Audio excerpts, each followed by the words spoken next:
Hello listeners and readers, welcome back to slow stories world అబ్బా. ఈరోజు మన channel కోసం నేను కంటిన్యూటీ చేసిన స్టోరీ వచ్చేసి రాక్షసుడు పార్ట్ వచ్చేసి 20 అబ్బా. ఈ కథలోని ముందు భాగాలు ఇప్పటి వరకు చూడని వాళ్ళ కోసం కామెంట్స్లో లింక్స్ ఇచ్చాను అబ్బా. అలాగే మన ఛానల్లో అన్ని కథలకు ప్లేలిస్టులు కూడా ఉన్నాయబ్బా. కొంచెం సబ్స్క్రైబ్ చేసుకొని చూస్తూ కథ నచ్చినట్లయితే తప్పకుండా లైక్ చేసి కథ ఎలా ఉందో సిట్టి కామెంట్ కూడా రాయండి. మరి మనం ఈరోజు కథలోకి వెళ్ళిపోదామా? నీరజ ఉషను అసలు గతంలో ఏం జరిగిందో చెప్పమనడంతో ఉష గతం గురించి చెప్పడం ప్రారంభించింది. ముగ్గురు పిల్లలున్న ఉష మళ్ళీ గర్భవతి అవ్వడంతో పూర్ణిమ, వెంకటనంద ఆమెను ఇంటికి రమ్మనడంతో నీరజ ఎంతో సంతోషంగా పిల్లలతో భర్తతో మరుసటి రోజు అత్తింటికి బయలుదేరితే మార్గం మధ్యలో కారు పోవడానికి వీల్లేకుండా రాళ్ళు గుట్టగా రోడ్డు మీద పోసి ఉన్నాయి. అవి కూడా ఏమాత్రం అనుమానం రాకుండా ఓ గుట్టగా ఉండి 2 రాళ్ళు గుట్ట మీదకి వేస్తే కారు పోతుంది అనే విధంగా ఉంది.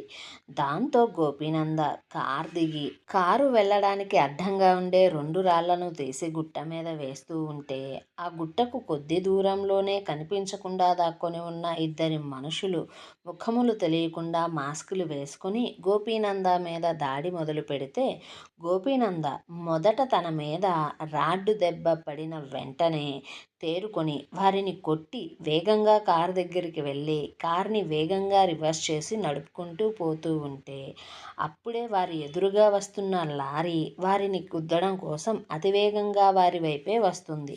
అది తెలిసిన గోపీనంద ప్రమాదం జరగకముందే వెంటనే కార్ని అక్కడే ఉన్న ఓ చిన్న దారిలోకి మళ్లించడంతో లారీని అయితే తప్పించగలిగాడే కానీ వారిప్పుడు వెళ్తున్న దారి అడవి మార్గం అవ్వడం వల్ల రోడ్డు సరిగా లేకపోవడం వల్ల కార్ స్పీడ్గా నడుపుతూ ఉంటే కారు గుంతల్లోకి పోయి కారు కిందికి పైకి ఎగురుతూ ఉంది. అదంతా చూస్తున్న పిల్లలు జరిగేదానికి కంగారు పడుతూ కారు వెనక కూర్చోవడం వల్ల వారు ఏడుపు మొదలు పెడితే కారు వెళ్తున్న వేగానికి ఉషకు కూడా కడుపులో నొప్పి మొదలైంది.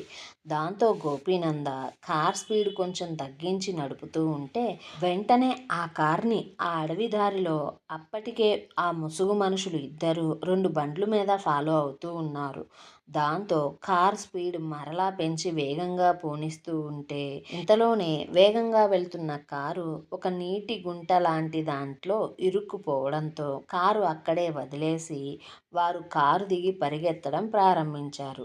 నంద, నందిని ఒకరి చెయ్యి ఒకరు పట్టుకొని ఉంటే శౌర్యనందను గోపీనంద ఎత్తుకొని మరొక చేత్తో భార్యను పట్టుకొని పరిగెడుతూ ఉన్నాడు.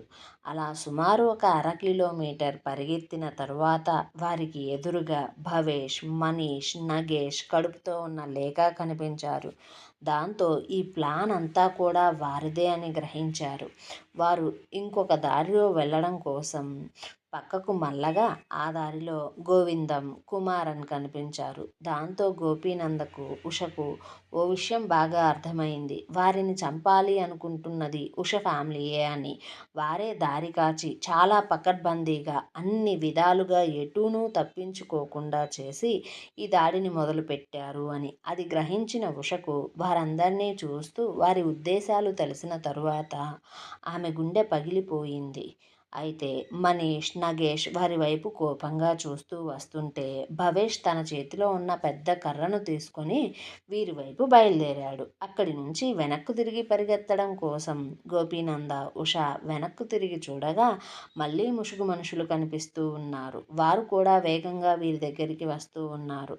దాంతో వాళ్ళు అన్ని వైపుల నుంచి లాక్ అయిపోయారు. వారిని ఎదిరిద్దామంటే గోపీనందకి అది సమయం కాదు.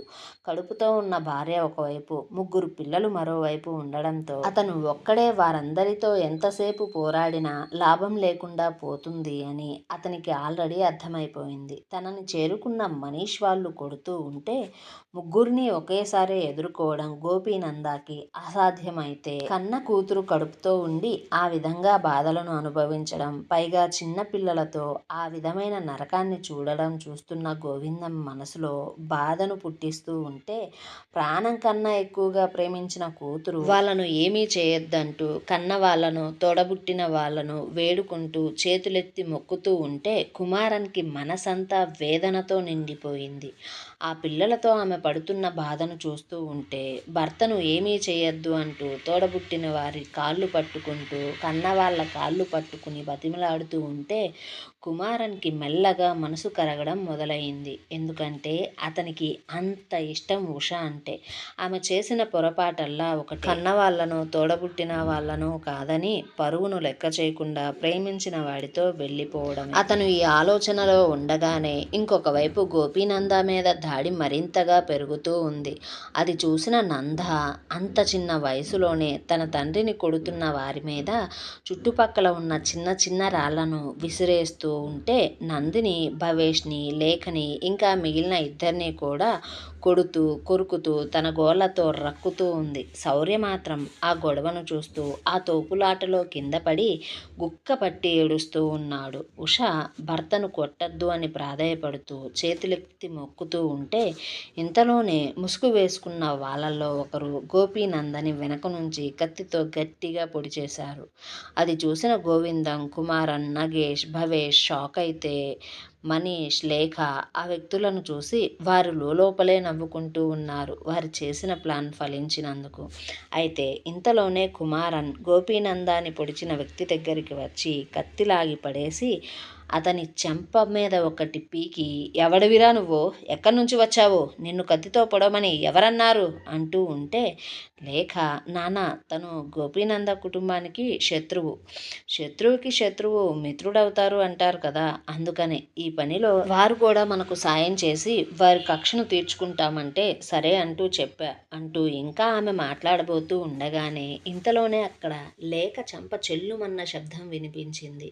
కుమారన్ లేఖ చెంప పగలగొట్టి, అసలు నువ్వు ఆడదానివేనే, తెలిసి ఎవడైనా అక్క సింధూరాన్ని తుడిచేయాలి అనుకుంటాడా, కేవలం మనమేమనుకున్నాం, మరో పరువు తీసినందుకు, మన పిల్లను మన నుంచి దూరం చేసినందుకు, కేవలం వీడిని కొట్టడం వరకే కదా అనుకుంది, వాడిని చావగొట్టి ఉషను తీసుకుపోదాం అన్నావు కదా నువ్వే, కానీ ఇప్పుడు ఇలా ఇంత ఘోరంగా ఎలా ఆలోచించావు, మనం ఎప్పుడు అసలు ఇలా చేద్దాము అనుకోలేదు కదా, కడుపుతో ఉండి నువ్విలా ఆలోచిస్తున్నావు అంటే నిన్ను అసలు ఏమనుకోవాలి అంటూ ఆమె చేతిని బలవంతంగా పట్టుకొని గోవిందం వైపు తిరిగి చూస్తూ, చూడు గోవిందం, ఉష మన మాటలు వినకుండా తప్పులు చేసినా సరే అది ఇప్పుడు పడుతున్న బాధలు చిన్నవైతే కాదు కదా, ఇప్పటి వరకు కూడా దాని భర్త దాని పిల్లలు మన జోలి రాలా, పైగా తన కన్న వాళ్ళే తన చావును కోరుకుంటున్నారు అని తెలిసి చూడు అది ఎంతలా నలిగిపోతుందో, ఇప్పటికీ కూడా చూడరా అది వాడికి అలా జరిగినందుకు ఏడుస్తుందిలే కానీ మనలో ఒక్కరిని కూడా ఏమీ అనడం లేదు, ఇక చాలు దీన్ని ఇక్కడితో ఆపేదాన్ని, నేను నా కంటి పాపలా పెంచుకున్నా, అది ఇప్పుడు అలా బాధపడుతూ ఉంటే నా మనసు అస్సలు ఒప్పుకోవడం లేదు అంటూ ఉండగానే ముసుగు వేసుకున్న మరో వ్యక్తి గోపీనందాన్ని మరోసారి పొడవడానికి చూడగా వారందరూ వారి మాటలలో ఆదమర్చి ఉండడంతో గోపీనంద అంత బాధలో కూడా ఉషను పట్టుకొని అక్కడి నుంచి పరిగెత్తాడు.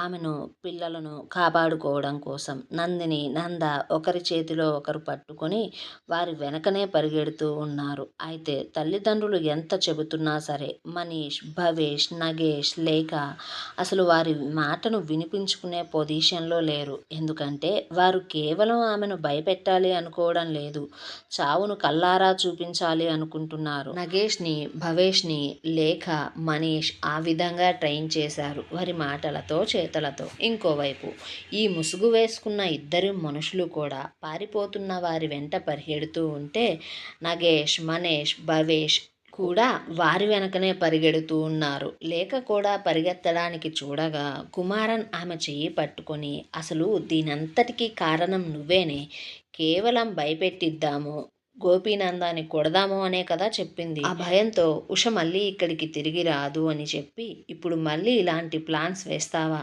అంటూ ఆమెను బలవంతంగా అక్కడి నుంచి తీసుకుని పోతూ ఉన్నాడు. అలా కొద్ది దూరం పోయిన తరువాత అక్కడ ఎవ్వరూ లేకపోవడంతో, పైగా తండ్రి మళ్ళీ ఉష మీద పెంచుకున్న ప్రేమను చూస్తూ లేక ఇక తట్టుకోలేక, ఇంత జరిగిన తరువాత కూడా తండ్రి ఉష మీదనే ఇష్టాన్ని చూపిస్తూ ఉండడంతో భరించలేక లేక అతని ముందు ఇక తన నిజస్వరూపాన్ని చూపిస్తూ తండ్రి నుండి చేతిని విడిపించుకొని, నేను ఇలా తయారవ్వడానికి, ఇలా ఆలోచించడానికి కారణం నువ్వే నాన్న. ఎప్పుడు చూడు మీకు అదే ఇష్టం. ఇప్పుడు కూడా అదంటేనే మీకు ప్రాణం. అది చస్తే కానీ మీ కూతురికి, మీ కొడుక్కి ఈ సమాజంలో మేము మాత్రమే మీ పిల్లలం అనే గుర్తింపు రాదు. ఎప్పుడూ దాని గురించే ఆలోచిస్తూ ఉంటారా? ఎప్పుడు చూడు దాని గురించే ధ్యాస, దాని మీదే ప్రేమంతా. అదేమంటే అది మంచిది అంటూ, చెప్పిన మాట చక్కగా వింటుంది అంటూ, దాని జాతకం మహా అద్భుతమైన జాతకం అంటూ దాని భజన వినిపిస్తూనే ఉంటారు 24 గంటలు. అందుకే ఏదో ఒకటి చేసి దాన్ని మీ జీవితం నుంచి మేం దూరం చేస్తే అది ఇప్పుడు మళ్ళీ అంత ఆస్తిని అనుభవించడానికి, ఆ ఇంట్లో రాణిలా బ్రతకడానికి ఇంద్రభవనం లాంటి ఇంటికి తిరిగి వస్తుంది. అది మళ్ళీ ఇక్కడికి వస్తే ఖచ్చితంగా మీరు దానికి దూరంగా ఉండలేరు. మీరు అది మళ్ళీ కలిసిపోతారు. అప్పుడు మేము అడుక్కు తినాలా? మీరు అది కలవడం, అది సుఖంగా ఉండడం నాకు అస్సలు ఇష్టం లేదు. అందుకే ఇప్పుడు నాకు వచ్చిన అవకాశాన్ని నేను అస్సలు వదులుకోవాలి అనుకోవడం లేదు. ఈరోజు తెలిసిపోవాలి. దానికి మీ మీద ఉన్న ప్రేమ గెలుస్తుందా? లేదా దాని మీద నాకున్న ప్రేమ గెలుస్తుందా?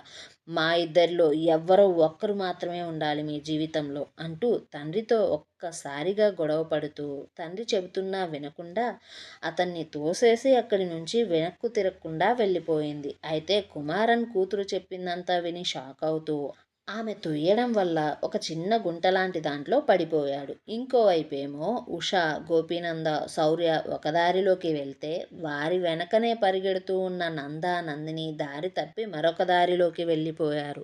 అయితే పిల్లల వెంట మనీష్, నగేష్, భవేష్ పడుతూ ఉంటే ముసుగు వేసుకున్న ఇద్దరు ఉష వెనక, గోపీనంద వెనక పడుతూ ఉన్నారు. గోవిందం మాత్రం మనీష్ వాళ్ళు వెళ్ళిన వైపే వెళ్ళి వాళ్ళను ఎలాంటి దారుణం చేయకుండా ఆపడానికి తన ముందు వేగంగా పరిగెడుతున్న వాళ్ళను పిలుస్తూ ఆగమంటూ వాళ్ళతోనే పరిగెడుతూ ఉన్నాడు. అయితే చివరికి నంద, నందిని చాలాసేపటి వరకు ఒక రాయి వెనక దాక్కుని అప్పటికే తమ్ముడు భయంతో ఏడవడాన్ని చూసి నందిని, నంద వాళ్ళు నన్ను పట్టుకున్న తరువాత నువ్విక్కడి నుంచి వెళ్ళిపో, నేను వాళ్ళ దగ్గర నుంచి తప్పించుకొని వస్తా అంటూ తన చిన్న వయసుకు ఒక ఉపాయంలాగా ఆలోచించి తమ్ముడి కోసం పారిపోతున్నట్లుగా నటిస్తూ ఆ రాయి చాటు నుంచి చెట్ల పొదల్లోకి వెళ్ళి బయటికి రాగా మనీష్, నగేష్, భవేష్ ఆ చిన్న పాపను పట్టుకొని, నీ కొడుకు మాకు దొరికాడు. ఉషా, నువ్వెక్కడ ఉన్నావు? త్వరగా బయటికి రా, లేకపోతే వీణ్ణి చంపేస్తాం అంటూ పెద్ద పెద్దగా అరుస్తూ ఉన్నారు. నంద, నందిని సిసింద్రి టైప్ డ్రెస్సులు వేసుకోవడం, పైగా వారిద్దరూ గుండ్లుతోనే ఉండడంతో అప్పటికే చీకటి పడిపోవడంతో వారు పట్టుకున్నది నందని అని భావిస్తూ ఉన్నారు. అలా పట్టుకొని ఉషను బయటికి రమ్మంటూ, రాకపోతే చంపేస్తాము అంటూ బెదిరిస్తూ ఉంటే నందిని వాళ్ళ దగ్గర నుంచి తప్పించుకోవడం కోసం వారిని కొడుతూ, కొరుకుతూ తన పొడవాటి గోళ్లతో అందినంత వరకు రక్కుతూ ఉంటే వీరు ముగ్గురు కూడా ఆ చిన్న పాపను పట్టుకోవడం కష్టమైపోయి ఒకరికొకరు మార్చుకుంటూ, పట్టుకుంటూ ఒకరి తర్వాత ఒకరు గట్టిగా పిలుస్తూ ఉషను బయటికి రమ్మంటూ అరుస్తూ ఉంటే చివరికి నందిని మనీష్ చేతికి వచ్చింది. నందిని మిగిలిన ఇద్దరినీ కొరికినట్లుగా, కొట్టినట్లుగా మనీష్ని కూడా కొరుకుతూ, కొడుతూ ఉంటే మనీష్ కావాలనే ఆమె గొంతు మీద, మెడ మీద ఒత్తిడిని పెంచి నందా ఇంటి వారసుడు అని నందినిని భావించి తనను పైకి పంపించేశాడు.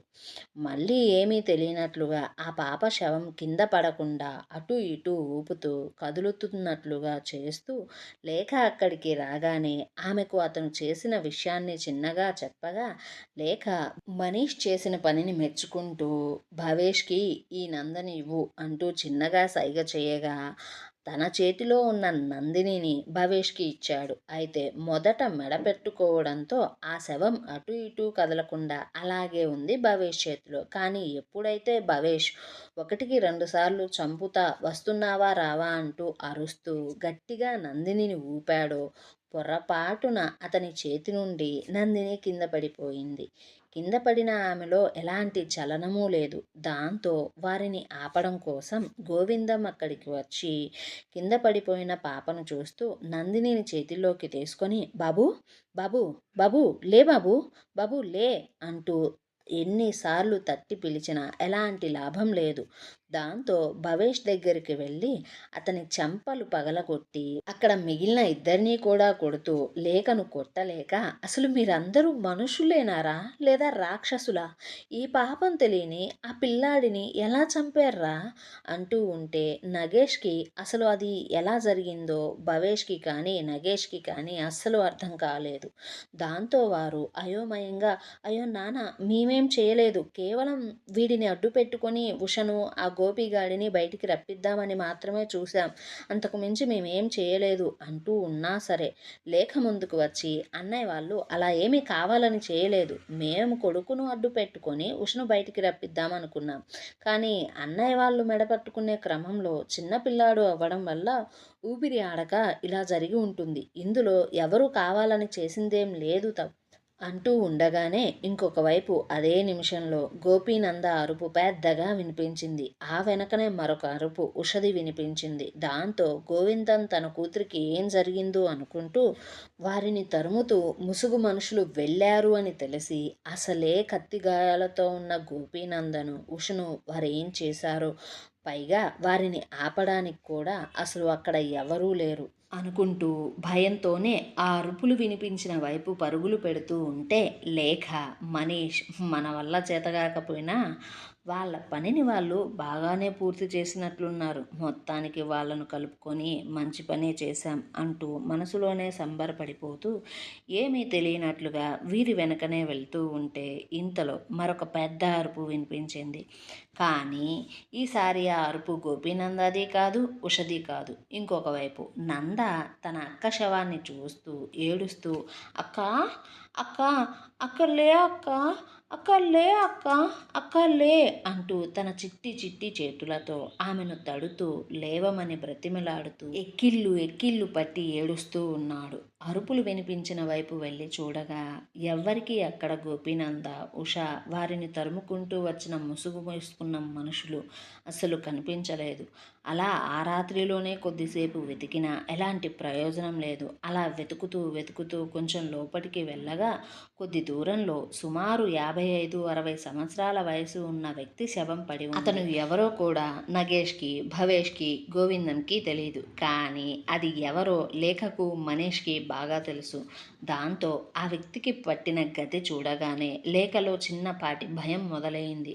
ఎందుకంటే ఆ శవం అంత భయంకరంగా ఉంది. దాంతో ఇంకా ఎక్కువ సమయం అక్కడే ఉంటే ఆ శవం వాసనకు ఆ రాత్రిలో ఆ అడవిలో కుర్రమృగాలు వస్తాయేమోనన్న భయం కూడా మొదలైంది ఆమెకు. దాంతో ఏదో ఒకటి చేసి ఇక్కడి నుంచి ఎలా అయినా త్వరగా వెళ్ళిపోవాలి అని భావిస్తూ భవేష్ అన్న, నగేష్ అన్న, మనం వెంటనే ఇక్కడి నుంచి వెళ్ళిపోదాం, ఇప్పటికే రాత్రయింది, పైగా ఆ చిన్నపిల్లోడు నందాగాడు భవేష్ అన్న వల్ల చనిపోయాడు, పైగా ఇప్పుడు ఇతను ఎవరో చనిపోయి ఉన్నాడు, మనం కానీ ఇక్కడే ఉంటే ఈ 2 కేసులు కూడా మన మీదే పడతాయి, అదే మనం ఇప్పుడు వెంటనే ఇక్కడి నుంచి వెళ్ళిపోతే మనం తప్పించుకునే అవకాశం ఉంది, పైగా ఉష మనల్ని చూసింది, గోపీనంద కూడా చూశాడు, వాళ్ళిద్దరిలో ఎవరు బ్రతికున్నా సరే మనల్ని ఖచ్చితంగా కేసు పెట్టి కోర్టుకు ఈడుస్తారు, అలా జరగకుండా ఉండాలి అంటే మనం వెంటనే ఇక్కడి నుంచి వెళ్ళిపోదాం, మనము అలా వెళ్ళిపోయామే అనుకో ఆ గోపీనంద కుటుంబం మీద పగతో మనకు సాయం చేస్తామంటూ వచ్చిన ఇద్దరి ముసుగు మనుషుల మీద ఈ కేసు పడుతుంది, దీంతో పాటు ఆ పిల్లాడి కేసు కూడా వాడి మీదే పడుతుంది, కాబట్టి మనం సేఫ్గా ఉండొచ్చు, పైగా వెంటనే ఈ విషయం మన లాయర్తో చెప్పి మనం ఎందుకైనా మంచిది అందరికీ కూడా ముందస్తు బెయిల్ని అరేంజ్ చేసుకుందాం, అలా అరేంజ్ చేసుకోవడమే మనకు అన్ని విధాలా మంచిది అని గోవిందం ఎంత చెప్తున్నా లేక వినిపించుకోకుండా అతన్ని కూడా అక్కడి నుంచి బలవంతంగా తీసుకుని వెళ్ళిపోయింది అందరితో పాటు. అసలు ఇంతకీ ఆ చనిపోయిన వ్యక్తి ఎవరో కాదు, వెంకటనంద తమ్ముడైన చలపతి నంద. వెంకటనంద ఎప్పుడైతే కొడుకు కోడలు ఇంటికి వస్తున్నారు అని చెప్పాడో అప్పుడే ఒక ప్లాన్ని సిద్ధం చేసుకుని ఉన్నారు చలపతినంద ఇంకా అతని అల్లుడైన మారుతినంద. అయితే మారుతినందకి మనీష్కి ఆల్రెడీ పరిచయం ఉండడం వల్ల శత్రువులకు శత్రువు మిత్రుడు అవుతాడు అన్న లాజిక్తో వాళ్ళిద్దరూ కలిసి ఆ కుటుంబాన్ని పైకి పంపించేయాలని భావించారు. కానీ వారిద్దరి మనసుల లోపల ఎవరి ప్లాన్స్ వాళ్ళకే ఉన్నాయి. ఏదైనా తేడా వస్తే ఒకరు మరొకరిని ఇరికించవచ్చులే అన్న ప్లాన్తో కూడా ఈ పథకాన్ని అమలు చేశారు. కానీ అక్కడ ఎవరూ ఊహించని విధంగా మరొక సంఘటన జరిగింది. అదేంటంటే ఎప్పుడైతే ఉష అరుపులను గోపీనంద అరుపులను కుమారన్ విన్నాడో అప్పుడే వారిని వెతుక్కుంటూ వారు వెళ్ళిన వైపు వెళ్ళిపోయాడు. అయితే ముసుగులో ఉన్నవారు గోపీనంద మీద అటాక్ చేయడం చూసి అతని తల భాగంలో బలంగా కొట్టడంతో గోపీనంద స్పృహ లేకుండా పడిపోయి ఉన్నాడు. ఉష గోపీనందను కాపాడడం కోసం ప్రయత్నం చేస్తూ ఉంటే మరొక ముసుగు మనిషి ఉషని పొడవడానికి చూస్తూ అప్పటికే ఆమె కాలి భాగంలో పెద్ద గాయం చేశాడు. సమయానికి అక్కడికి వెళ్ళిన కుమారన్ కూతురి మీద దాడి చేస్తున్న వ్యక్తిని విచక్షణ రహితంగా వెంటాడి వెంటాడి కొట్టి కొట్టి బురదలో దొర్లించి చంపేశాడు. మరొక వ్యక్తిని తరుముకుంటూ కొద్ది దూరం వెళ్ళగా ఆ దారిలో ఏడ్చి ఏడ్చి స్పృహ తప్పి పడిపోయిన నందినిని చూసి ఇక ఆ వ్యక్తిని వెంటాడడం ఆపేసి వారిని తీసుకువచ్చి ఆ పిల్లలను ఉషను గోపీనందాని అందరినీ కూడా చాలా కష్టంగా ఒక గుహలాంటి ప్లేస్లో దాచిపెట్టాడు. ఉష చనిపోయిన వ్యక్తిని అస్సలు చూడలేదు. ఎందుకంటే అప్పటికే ఆమె కాలికి గాయం అవ్వడం వల్ల అతన్ని కుమారన్ తరిమి తరిమి చంపడం వల్ల చనిపోయిన శవానికి ఆమెకు చాలా దూరం ఉంది. పైగా లేక వాళ్ళు అటుగా రావడాన్ని చూసిన కుమారన్ ఆమెను గోపీనందాని అతి కష్టం మీద ఒక గుహలోకి తీసుకుని వెళ్ళిపోయాడు. తను చంపింది చలపతి నందాని అని కుమారన్కి కూడా తెలియదు. తరుముకుంటూ వెళ్ళిన అతను దొరక్కపోయేసరికి కుమారన్ తిరిగి గుహకు పిల్లలతో రాగా అప్పటికే అక్కడ పరిస్థితి చాలా విషమంగా ఉంది. గోపీనందకు ఉలుకు పలుకు లేదు. తల నుంచి రక్తం పోతూ ఉంది. ఇంకోవైపు కూతురు చనిపోయింది. మరొక వైపు కొడుకు స్పృహలో లేడు. ఏడ్చి ఏడ్చి శౌర్యనంద కూడా ఆకలి తీరక పడిపోయాడు. ఉష కూడా ఎటూ కదలలేని పరిస్థితిలో ఉంది. ఆమె కూడా ఇంకొంచెం సేపట్లో స్పృహ తప్పిద్దేమో అన్న భయంతో వారందరినీ అలా చూసిన కుమారన్ బయటికి వెళ్ళి ఎవరి సాయమైనా అడిగి తీసుకుని వస్తాను అంటూ చెప్పి అక్కడి నుంచి వెళ్ళిపోయి ఎంతకు తిరిగి రాలేదు. మరొక వైపు కుమారన్ చేతి నుంచి తప్పించుకున్న మారుతినంద ఒక పక్కా ప్లాన్ని ఆలోచించుకుని ఒంటి నిండా దెబ్బలతో ఇంటికి వెళ్ళిపోయాడు. ఏమండవి అసలు ఆ రోజు మారుతినంద ఆలోచించిన ప్లాన్ ఏంటి? గుహలో ఉన్న ఉష, నంద, శౌర్య ఎలా బ్రతికి బట్ట కట్టారు? ఎవరినైనా సాయం అడిగి తీసుకుని వస్తాను అని చెప్పి వెళ్ళిపోయిన కుమారనంద ఎందుకు ఇంతవరకు తిరిగి రాలేదు? ఈ ప్రశ్నల సమాధానం కోసం మన ఛానల్ని సబ్స్క్రైబ్ చేయండి. ఈ వీడియోని లైక్ చేయండి. కథనం ఎలా ఉందో బుల్లి కామెంట్ చేసి చెప్పండి అబ్బా కొంచెం.